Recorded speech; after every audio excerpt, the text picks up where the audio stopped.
right, good morning. Does it feel like Easter yet? It's here. The world's coming back to life. I pray that's happening in your life as well. We are going through a series on Easter, and I'm raring to go today. I had 2 cups of coffee, and I have been working really hard on this. There's a lot of information today, and we've looked at the different characters in the Easter story. We've looked at the women in the Easter story, and we focused on Mary Magdalene and some of the other women, and we focused on the disciples, specifically Peter, and their roles in the Easter story. We're doing this looking at the characters to set it chronologically, and today we're looking at the characters of the Jewish people at the time of Jesus. And what was their role in all this? What role did the Jewish people play in the crucifixion of Jesus? And you know, there's been a tendency throughout centuries to blame Jewish people for Jesus' death. And of course, this has resulted in tragic results, provoking anti-Semitism and often persecuting the violence against Jewish people. Recent scholarship has therefore tended to shift the emphasis away from Jewish people at all and kind of place it on the Romans and placing on the blame on them. And but you know, it's a really important question. Really, we had one of our adults that work with children this last week was with some kids, and one of them was asking about Easter, and the adult said, you know, they crucified Jesus, and kids said, well, what does that mean? What is that like? And she explained what crucifixion was like, and the nails through the hands and the feet, and how they died, how Jesus died. And this young kid was very serious, and the kid said, why would they do that? What would you have said? It's a tough question, isn't it? It's a complicated answer. But exactly how and why would they have killed the man, the all God and all man, who was such a kind, such a wonderful person? Why would they do that? And so I want to look at the answer to this question, and we're going to get to it at the end of the message. But before we get there, let's take a long look at what happened with some of the Jewish people in the Easter story. Okay, we're going to look in the Gospel of Mark, chapter 14. This is, last week we looked at what was going on with Peter, and at the same time Peter was in the courtyard and all that was going on with him, Jesus, this was in the early mornings of kind of the middle of the night, with the Sanhedrin. And so this is what was going on upstairs in the high priest's house. And so they took Jesus to the high priest, and all the chief priests, the elders and teachers of the law came together. These were all Jewish leaders. The chief priest and the whole Sanhedrin were looking for evidence against Jesus so that they could put him to death. But they did not find any. And many testified falsely against him, but their statements were all confused and they didn't agree. And then some stood up and gave this false testimony against him. They said, we heard him say, I will destroy this temple made with human hands, and in 3 days we'll build another not made with human hands. Okay? But even their testimony did not agree with themselves. And then the high priest stood up before them and asked, he says, are you not going to answer? What is this testimony that these men are bringing against you? Aren't you even going to answer? But Jesus remained silent and gave no answer. And again, the high priest pressed him, asked him again directly, are you the Messiah, the Son of the Blessed One? And Jesus said, I am. And you will see the Son of Man seating at the right hand. Now he's quoting here from an Old Testament text which talks about this, about God has sitting on the right side of him, the Son of Man, the mighty one coming on the clouds of heaven. There's another text that mentions this as well. And so we have Jesus quoting the Old Testament scriptures and saying, I am the Messiah. And the high priest tore his clothes. This was a symbol of how upset he was. And why do we need any more witnesses, he said. You've heard the blasphemy. What do you think? And all the Jewish leaders who were there condemned him as worthy of death. And then some began to spit at him, and they blindfolded him, and they struck him with their fist and said, prophesy. And the guards took him and beat him. Okay, so this is the beginning of the end of the crucifixion. And let's look at this. And, to be able to look at this in depth, we need to ask ourselves, well, who were these Jewish leaders in the first century? Well, it is a diverse group. Diverse group. You can't say Jews in the first century. It's like saying Christians in the 21st century. There's a lot of different kinds of Christians, from different backgrounds, even the Baptist churches in this town are very different. They really are. Some of you have been to some of the other churches, and there are big differences. So what were the Jewish leaders like? Well, I'm going to go through this. One group was the priest. All right, so how did you get to be a priest? You were born a priest. It starts all the way back from Aaron, Moses' brother. And all the priests were descendants from Aaron. It's estimated by Josephus that there were about 20,000 priests and Levites. Levites were assistants to the priest. And the Levites did the work around the temple. They sang the different psalms, psalms during the services. They guarded the gates. The Levites cleaned the temples. They brought forward wood and animals for sacrifice. And then the priests were the ones that performed the sacrifices of the animals. Okay, they didn't serve in the temple full time. They did it probably about 3 or 4 weeks a year. There was a rotation. And so people who were priests lived in the communities. They could do all kinds of different jobs in the community except be a farmer. They couldn't be farmers, but they worked in the communities, and they would go the 3 annual festivals. They had to be in the temple because everybody came to those. And then they served on a rotational basis. And they were supported by a temple tax that all Jews everywhere, whether they lived in Israel or not, paid money to the temple. And that money helped to support them and gave them their money to be able to do their job. Now, priests had 2 different groups. There was a group of priests who were Pharisees and a group of priests who were Sadducees. Okay, let's start with the Sadducees. The Sadducees were actually, let's start with the Pharisees. Back up, yeah. There were some priests in the Pharisees, but the Pharisees, there were about 6,000 at the time of Jesus. And they became eventually rabbis in local churches, in local synagogues, okay? They would interpret the Torah for everybody to help them figure out what was right to do. And sometimes, they get a lot of negative press because what's written in the Bible, but a lot of the Pharisees tried to help people. They weren't all bad. They would help people interpret what the law meant. For instance, there's a law that said you cannot work on Sundays. On Sabbath, not Sunday, Saturday, the Sabbath. You couldn't work on the Sabbath. And so they like to get together and eat, they're like Baptists, they like to eat a lot. And so you could not carry a casserole dish to somebody else's house. And so the Pharisees came up with a rule around that. Okay, they said that, we will make lintels and post with houses that are real close together, and so we'll consider all of them one house. So everybody in that area could come together and have a meal together.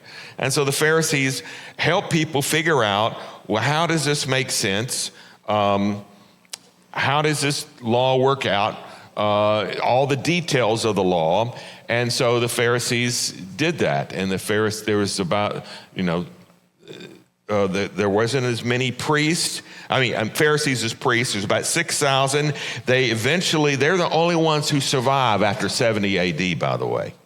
They were the most popular group of Jewish leaders, and they were opponents. And there's a group that didn't like the Pharisees and hated them, didn't get along. That was the Sadducees. The Sadducees were priests in the temple in Jerusalem. They came from aristocratic families. They came from wealth, a lot of them, and they were in charge of the temple rituals. They weren't the only ones, but they were the main ones. And the Sadducees, we don't know a lot about them because they never wrote anything. But we do know a couple of things. We know that they did not believe in life after death, whereas the Pharisees did. The Sadducees didn't. We also know they hated the Pharisees. That's not good, but that's what they were like. And then we had some other groups. We had the people who lived in Qumran, the Essenes. Okay, they copied things. Sometimes we wonder, well, how do you know the Bible was true? You say, oh, it's like whisper down the alley. One person wrote it, then another person changed it, another person changed it.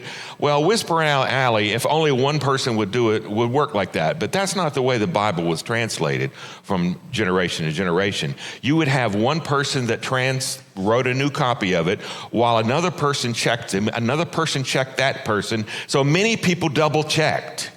Okay, and there was a group of people that didn't like the way a lot of Jews were were behaving, and so they became separate. They went out near the Dead Sea where they wrote a whole bunch of books of the Bible, and they made copies of them. And in 1948, there was a shepherd who threw a rock into a cave, and he heard something crack, and they didn't know what it was, and they walked up into the cave. This is a picture of the cave, and they found scrolls. Took the scrolls. This is in the Dead Sea area, out of the cave, several caves, and this guy who was illiterate, he had him on the tent of his where he was traveling. His wife was cooking supper. She took some of them out and started her fire with them. But thank the Lord, most of them he sold. And there's this one guy, scholar, who realized what it was. And so he bought all of them. He found some of them sold to America. He bought all of them in America. And this was the Dead Sea Scrolls. It was one of the biggest archaeological finds in the last 100 years or 200 years. It's just a big deal. And they found copies of all the books of the Old Testament except Esther. So, but it was just a wonderful find because of the Essenes. Okay, then there was another group, the Zealots. Okay, the Zealots were very aggressive Jewish people. They wanted to do violence to the Romans. They hated the Romans. A segment of the Zealots were the Sicarii. Sicarii means sword. Some people think Judas Iscariot was a Sicarii because it sounds like that. The Sicarii, in 70 AD, the Romans got fed up with the Sicarii and the Zealots and the Jews and went to war with them and basically destroyed the temple, killed over a million Jews. And there's a group of zealots that went on top of Masada. This is a picture of Masada. Okay, it's a big mountain that had a city that Herod had built on top of it. Well, the Romans surrounded this place that had the Zealots and the Sicarii on top of it, and they surrounded it with an army. The Romans did. They built a wall around it, and then they built a ramp. Romans could build things. They built a stone ramp leading all the way to the top of Masada, and it's not clear exactly what happened when they were able to get to the doors of Masada with the siege engines. Some people say that they all committed suicide, but archaeologists now think that some of them fought back, some of them committed suicide, but they wiped them out completely. So after 70 AD, there was no more Sadducees, which is sad, you see, because there was no more temple. They didn't have a temple, so they didn't need anybody to take care of the temple. There was no more Essenes. They were destroyed, but they hid all of their writings. That's what we found in the Dead Sea Scrolls. There was no more Zealots. They were killed. They were wiped out. The last of them wiped out at Masada. But these were the Jewish leaders. And these groups, there's not a large, you weren't large groups of people. There were like between 4.5 and 7 million Jews at the time of Jesus. Many of them lived in Israel, but many of them lived in other parts of the world, including Egypt and other places. When Paul wanted to start his churches, he would first go to the synagogues in all these different places. Why did they have synagogues? Because there was Jews living, lots of different people. What were the ordinary Jews like? What were the Jewish people in the first century? Not just the leaders. We have a tendency in history to study the leaders but what were average Jewish people like? Well, let's look at that for just a minute. The Jewish beliefs. What did Jewish people believe in? Well, first off, they were monotheists. They believe in one God, not several gods. That God's name was Yahweh, okay? He was Jehovah. He is the one who was the sovereign one. He created heaven and earth and remains in dynamic relation with heaven and earth. And there is this conviction that for Jewish people that God was the creator God, and you did not worship any of these other gods. That made them different from other people. And they had this core belief. Second, they believed that they were elected by God. That Israel had been called to be God's people. Israel was the sheep of his pasture, a light to the nations. And because God had chosen them, they were supposed to be the way that God blessed other people. Jews felt like God blessed them so they could be a blessing, which we don't really think about that way, the Jews, especially when we kind of attack them for what happened with Jesus. But Jews, normal Jews, everyday Jews, the millions of Jews, they thought that God had blessed them so that they could be a blessing to others. And a transformed Israel would make a transformed world. Third thing Jews believed, repentance, punishment, and forgiveness. If you do something bad to somebody, you repent from it, you make restitution with them, and you went to the temple and you sacrificed animals. That's what you did. You try to set things right. These are some of the basic beliefs. Well, what were the things the Jewish practiced? Here's some of the basic practices that Jewish people did. First of all, they worshiped. They worshiped, first of all, individually. Every morning and every night, a Jewish person would get up and they would say Deuteronomy 6, 4 through 6. Okay, I want us to all say this together because this is what they said every morning and every night. Repeat this with me. Hear, O Israel, the Lord our God, the Lord is one. Love the Lord your God with all your heart, with all your soul, and with all your strength. They said that every morning and every night. Is that familiar to you? Yeah. Oh, yeah. This is Shema. And it finishes, these commandments that I give you today are to be on your hearts. And so they were supposed to have the law on their hearts every day. Now, they would go to the temple. If they lived in Israel, those that lived in Israel, they would go to the temple at least 3 times a year. If you were an adult male, it was a law. And this was the temple. It was a fabulous place. And you would sacrifice animals in the temple. They would say, I go to the temple to worship. What they did when they went to the temple is they sacrificed animals to God. This is the system. Well, people who didn't live in Israel, they did not go that much. They could not go 3 times a year, of course. But they had synagogues throughout the world at that time. This is a synagogue in Capernaum. Okay, this is one of the bigger ones. I got next picture shows you what it might have looked like in the first century. Beautiful place. Synagogues were not arranged like the church is here today.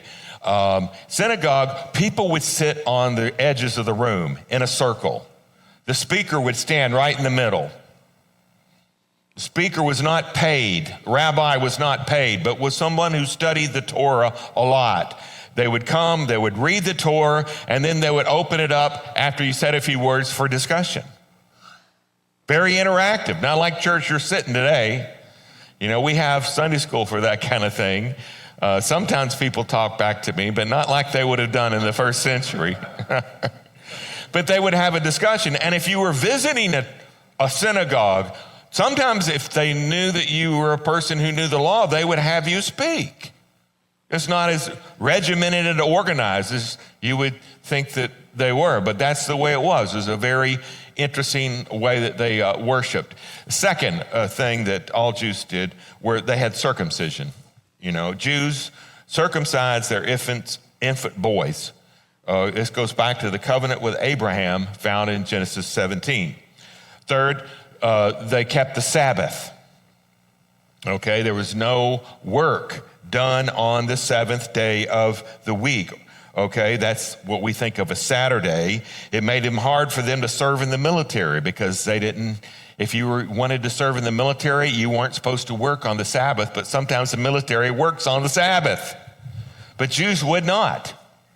And so this made it hard for them to do that. By the way, if it was a Sabbath, not only would you not work, but your spouse wouldn't work, none of your children would work, none of your servants would work, and if you had anybody visiting you, they wouldn't work either. They respected the Sabbath. 4, avoidance of certain foods. You couldn't eat barbecue, pork. Nope. You can't go to Pierce's for pork. You couldn't eat shellfish, you know, some of these things. And there's other things you couldn't eat, but most people don't want to eat vultures and rodents anyway, so that's not a big deal. 5, purification rituals. You would purify yourself before you go to the temple. If you went to the temple, they had mikvahs, which were like baptismal pools in little caves outside the temple. And you would go to these mikvahs and you'd take your clothes off. And the men went in one, the women went in another. You wash your body, put on a white robe, then you go into the temple. The Pharisees elaborated on this and said, before you go into the synagogue, you wash your hands. And when you leave this synagogue, you wash your hands. Before you pray, you wash your hands. I guess it probably made him real healthy because Sharon tells me all the time I need to wash my hands all the time. She times me sometimes, okay? So these are some of the things that earmarked what Jews were like. Now quickly, let's look at, okay, so who was it that crucified Jesus?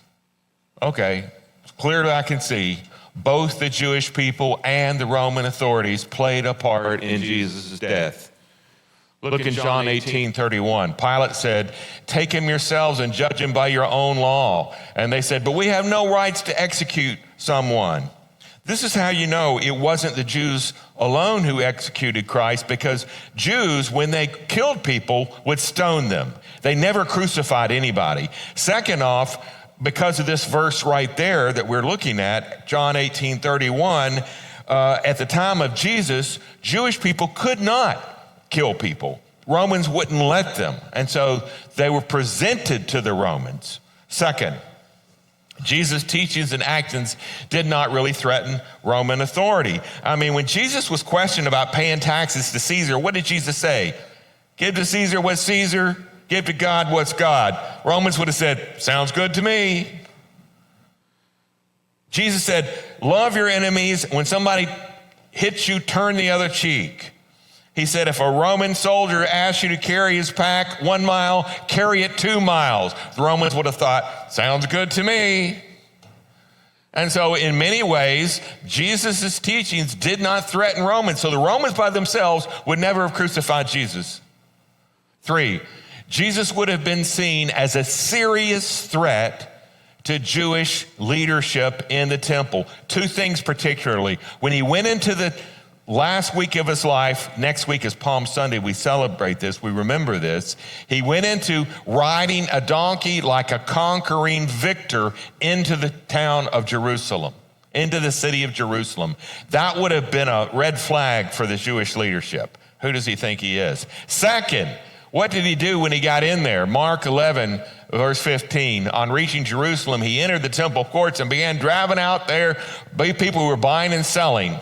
He overturned the tables of the money changers and the benches of those selling doves, would not allow anyone to carry merchandise through the temple courts. As he taught them, he said, it's written, my house will not be called a prayer for all nations. That's what it's supposed to be. But you made it a den of robbers. And the chief priests and the teachers of the law heard this and began looking for a way to kill him. They feared him because the whole crowd was amazed of his teaching. It's about money. Somebody might say it's always about money. A lot of it's about money. He threatened the lucrative business that some corrupt leaders, some corrupt Jews had manufactured with the temple to make a lot of money off of people. You come in with a dove, they look at it and say, that dove doesn't look good. You need to buy one of ours. And so there was all kinds of people who were getting taken advantage of.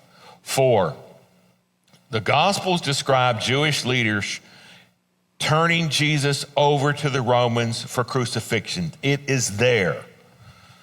John 19, 4 through 16. Once more, Pilate came out. This was at the trial, public trial. Pilate came out and said to the Jews gathered there, he's the Roman, he said, look, I'm bringing him out to you because I find no basis for a charge against him. And Jesus came out wearing the crown of thorns that they had pressed in his head, the purple robe, and Pilate said to them, here's the man. And as soon as the chief priest and the officials saw him, they shouted, crucify, crucify. And Pilate said, you take him, you crucify him. As for me, I find no basis for a charge against him. And the Jewish leaders insisted, we have a law, and according to this law, he must die because he claimed to be the Son of God. And Pilate heard this, he was even more afraid. And he went back inside the palace and he asked Jesus himself, he said, where do you come from? And Jesus said, nothing. And he said, do you refuse to speak to me? And Pilate said, don't you realize I have power either to free you or to crucify you? Pilate said to Jesus, and Jesus said, you would have no power over me if it were not given to you from above. Therefore, the one who handed me over to you is guilty of greater sin. And who did that? And then from then on, Pilate tried to set Jesus free, but the Jewish leaders kept shouting, if you let this man go, you're no friend of Caesar, and anyone who claims to be a king opposes Caesar.